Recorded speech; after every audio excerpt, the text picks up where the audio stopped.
Καλημέρα κορίτσια, καλό μήνα και καλή εβδομάδα. Θα δείξουμε σήμερα πώς κεντάμε στα ποτό, γιατί έρχεστε και μας ρωτάτε αν είναι εύκολο να το ξεκινήσετε σαν πρώτο κέντημα, αν θα τα καταφέρετε. Είναι πάρα πολύ εύκολο, η στάμπα είναι καλοσταμπομένη, τα κουτάκια δηλαδή είναι πάρα πολύ όμορφα σταμπωμένα και δεν ξεφεύγει. Αυτό το έχω κεντήσει, το κομμάτι, και αυτό και αυτό. Βλέπετε ότι βγαίνει πάρα πολύ όμορφο το αποτέλεσμα. Και πάμε να δείξουμε τώρα πώς ξεκινάμε. Λοιπόν, το μολυνέ μας που κεντάμε είναι εξάκλωνο. Αυτό σημαίνει ότι έχει 6 κλωστούλες. Εμείς για να κεντήσουμε το χωρίζουμε στη μέση, δηλαδή 3 και 3. Το θέλουμε τρίκλωνο. Κόβουμε όσο θέλουμε, το χωρίζουμε στη μέση, περνάμε την κλωστή στη βελόνα μας, κάνουμε τον κόμπο μας κάτω και ξεκινάμε. Λοιπόν, ξεκινάμε. Θα βγάλουμε τώρα από εδώ. Λοιπόν, ξεκινάμε από εδώ. Η κλωστούλα μας πρέπει να είναι στην αριστερή πλευρά και από το πάνω κουτάκι, να το βάλω έτσι να βλέπετε καλύτερα, από το πάνω κουτάκι βγαίνουμε στο κάτω. Έτσι έχουμε ένα διαγώνιο της κλωστής, από το πάνω στο κάτω. Δεν ξέρω αν φαίνεται εδώ πιο καθαρά. Από το πάνω στο κάτω, η κλωστή μου περνάει στην αριστερή πλευρά, γιατί τελειώς θα γίνει κόμπος, και τραβάμε πάλι από το πάνω στο κάτω, περνάω την κλωστή μου αριστερά της βελόνας μου,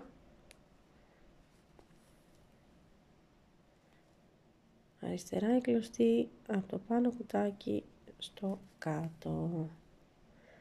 Λοιπόν, η μισή βελονιά έχει τελειώσει. Τώρα πάμε αντίθετα. Δεξιά η κλωστή μου και πάλι από το πάνω κουτάκι στο κάτω. Το καλό με τα κεντήματα αυτά είναι ότι επειδή είναι σταμπωμένα στο εταμίν με τη γυαλάδα, τώρα εδώ φαίνεται πιο πολύ που έχει χρώμα, που γυαλίζει, έχει και έξω χρώμα, εμένα ένα σημείο, δεν χρειάζεται να κεντηθεί όλο, γιατί δίνει το ύφασμα μια τέτοια ωραία στο τελείωμα έτσι λεπτομέρεια, που δεν κεντιέται όλο. Λοιπόν, δεξιά η κλωστή και η βελόνα, κεντάμε. Από το πάνω κουτάκι στο κάτω. Δεξιά η κλωστή. Τώρα δεν θα μπούμε μόνο διαγώνια εκεί, δεν θα βγούμε από κάτω, και θέλουμε να βγούμε ένα κουτάκι πιο έξω, εδώ. Αριστερά πάλι η κλωστή μας. Να το. Και συνεχίζουμε. Αριστερά η κλωστή μας. Από εδώ βγαίνουμε εκεί. Αριστερά η κλωστή μας. Το ίδιο μοτίβο.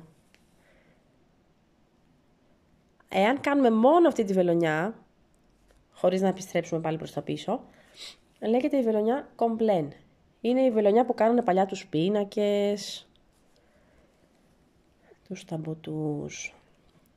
Σε σεμέντ και καρέ κάνουμε σταυροβελονιά, γιατί δείχνει καλύτερα κιόλας στο κέντημά μας. Λοιπόν, τώρα δεν θα σταματήσουμε εδώ, θα μπούμε εδώ για να καλυφθεί το χρώμα που φαίνεται. Μπήκα σωστά? Εδώ. Ωραία. Να το. Και πάλι γυρνάμε προς τα πίσω.